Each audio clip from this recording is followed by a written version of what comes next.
I'm technically a C6 tetraplegic. I broke my neck snowboarding when I was 20 years old. I had to relearn how to walk and had to relearn how to eat and a whole bunch of things.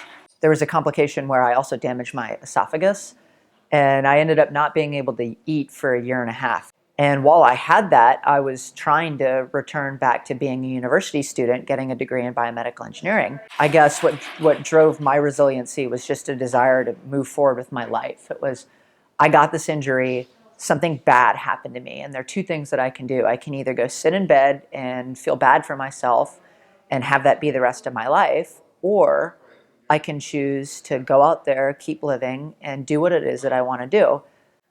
It was a lot harder. It's still probably harder than it would have been if I hadn't had my injury. But I'm much, much happier dealing with it being difficult rather than just giving up. I mean, it makes some things harder, but it makes other things easier. I'm able to walk and I'm able to touch type, and my hands are relatively functional. But I think I probably won't do anything like surgery where I need fine motor skills and dexterity to do it.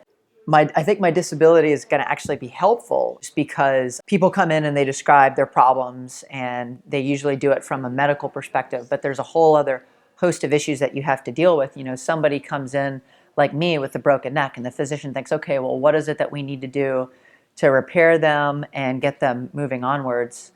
But moving onwards is complicated. It's not just the medical issue. There's a whole host of other things that you have to deal with when you go home that you don't really think about when you've got somebody just sitting in the doctor's office. And as we're moving into an age where psychosocial aspects of medicine are becoming increasingly important as we try to treat the patient as a whole and not just their particular illness or injury, I hope that I'm going to be better equipped to do that.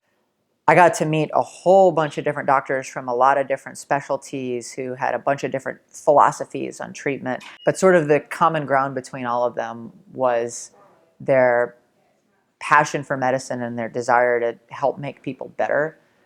And that's something that sort of inspired me towards going into this.